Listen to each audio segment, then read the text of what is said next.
I don't want to talk about Storybook. I hate shitting on things, but there are a few technologies I've seen cause as many problems while providing so few solutions. I'm throwing this on the third channel because I just want it out there so I have a resource to point out when people ask me about Storybook. Nothing against the team, not trying to shit on anybody, just trying to make sure it is explicitly known. I will never, ever, ever, ever recommend this tool.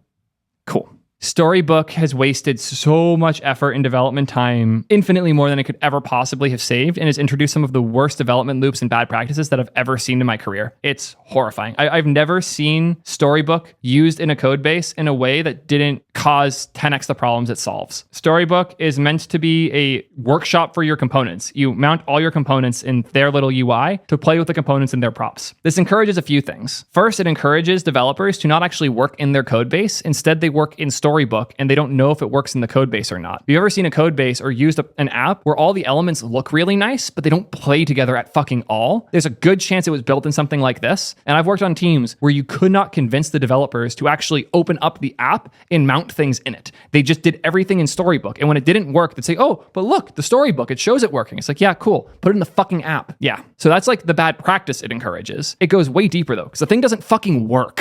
It is so slow. It is incompatible with any modern technologies. It just straight up doesn't work in a Next.js code base. The only thing this would be good for is if you're building a UI component library that happens to never ever target Next or any interesting modern tools. The Shad UI site that shows all of these components and how they work. If you wanted a crappy version of this internally for your company's component library, Storybook might make some sense for that. But if you're trying to use this as a development tool, and God forbid, a fucking testing tool, I've actually seen people use Storybook for testing. No. Yeah, they have a section here for visual testing with Storybook. No.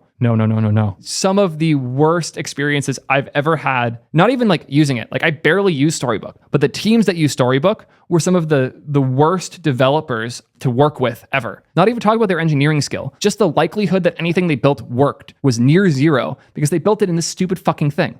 Don't touch Storybook. If you like listening to my advice, I would never, ever, ever advise anyone go near it.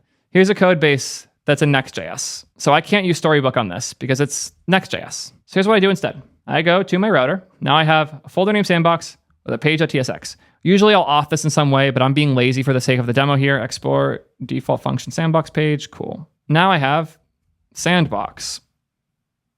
And if I want to play with a component, I mount it in here. Instead of saying Sandbox, maybe I want to play with my upload component. Cool, we'll use this. I will mount this in here. And now I have my upload button here. If I want to try passing in different props, we can see it only takes a key, so I can't do that here. I can just swap that here instead, include this, import this as well. Cool. And now I can play with this locally. If I want to change props, I just do it in my code, and it'll immediately see it here. Oh, this needs to use client. That's fine too. Use client. And now I can play with all of the settings and things I'd want to here. If it's harder than this to mount your component and play with it, then your component's too complex for Storybook already. Storybook does not make this way easier. It makes it so you can keep it around a little bit more, but it's not significantly easier to do this in Storybook because you have to architect your project around Storybook. Once everything's been architected correctly, maybe it's slightly easier, but getting the architecture right in the first place for Storybook, no, it is not easier.